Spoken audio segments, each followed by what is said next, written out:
Kozhikode ചക്കോരത്തുകുളത്തെ chicken സ്റ്റാളിൽ ചത്ത കോഴികളെ കണ്ടെത്തി. നാട്ടുകാരുടെ പരാതിയെ തുടർന്ന് കോർപ്പറേഷൻ ആരോഗ്യ വിഭാഗം നടത്തിയ പരിശോധനയിലാണ് ചത്ത കോഴികളെ കണ്ടെത്തിയത്. 2 ദിവസമായി അടഞ്ഞുകിടക്കുന്ന സ്റ്റാളിൽ നിന്ന് ദുർഗന്ധം വമിച്ചതോടെയാണ് നാട്ടുകാർ പരാതിപ്പെട്ടത്. ഗോകുൽ കെ വേണുഗോപാൽ ചേരുന്നു വിവരങ്ങളുമായി. ഗോകുൽ, വിവരങ്ങൾ എന്താണ്? അല്പസമയം മുമ്പാണ് ഇത്തരത്തിലൊരു പരിശോധന കോർപ്പറേഷൻ ആരോഗ്യ വിഭാഗം നടത്തിയത്.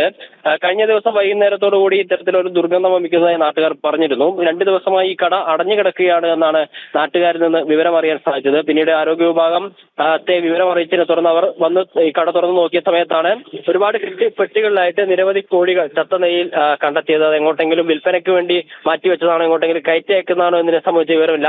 ഇതിന്റെ അളവ് ഉൾപ്പെടെയുള്ള കാര്യങ്ങൾ കോർപ്പറേഷൻ ആരോഗ്യ വിഭാഗം തിട്ടപ്പെടുത്തിക്കൊണ്ടിരിക്കുന്നതേ ഉള്ളൂ. നേരത്തെ തന്നെ സമാനമായ രീതിയിൽ ഈ ഭാഗങ്ങളിലൊക്കെ ഇത്തരത്തിൽ ചിക്കൻ സ്റ്റാളുകൾ കേന്ദ്രീകരിച്ച് ചത്ത കോഴികളെ വിൽപ്പന നടത്തുന്നതുമായി ബന്ധപ്പെട്ട പരാതികളൊക്കെ ഉയർന്നിരുന്നു. ആ പ്രദേശത്ത് തന്നെയാണ് ഇപ്പോൾ വീണ്ടും ഈ രീതിയിലുള്ള ഒരു വാർത്ത പുറത്തു വന്നിട്ടുള്ളത്. ഓക്കെ, ശരി ഗൂഗിൾ.